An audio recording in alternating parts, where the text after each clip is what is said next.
So what I wanted to do was to respond to one of the questions that was sent in about online dating.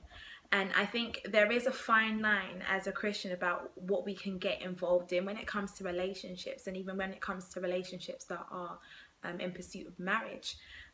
There is a fine line. There's a point where online dating will not cut it. And the reason I say that is that there's nothing like knowing a person in person.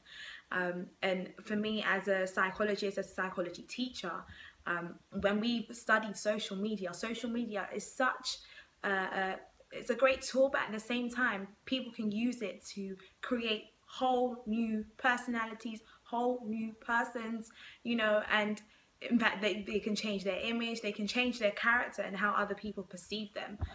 So it's very, very important that you look at what a person's character is like offline.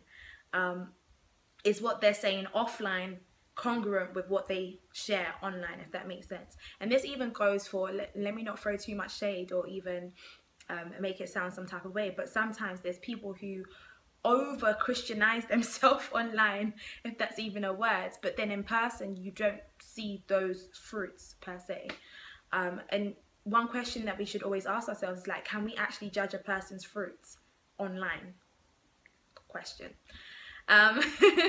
So that's my viewpoint on it. And I guess, like, in terms of catfishing, it is a very, very sad phenomenon, but you even have to look at the person who is almost instigating the catfishing.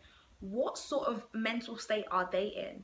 You know, it's a problem. And obviously those who are falling prey to it, it means that we haven't had those solid checks when it comes to online relationships. Yeah, it's nice to meet someone and connect with people from social media, but the follow-up, you need to make sure that you're checking their circle. So yeah, you know them online, but what about the people who know them in person? What is their report of them?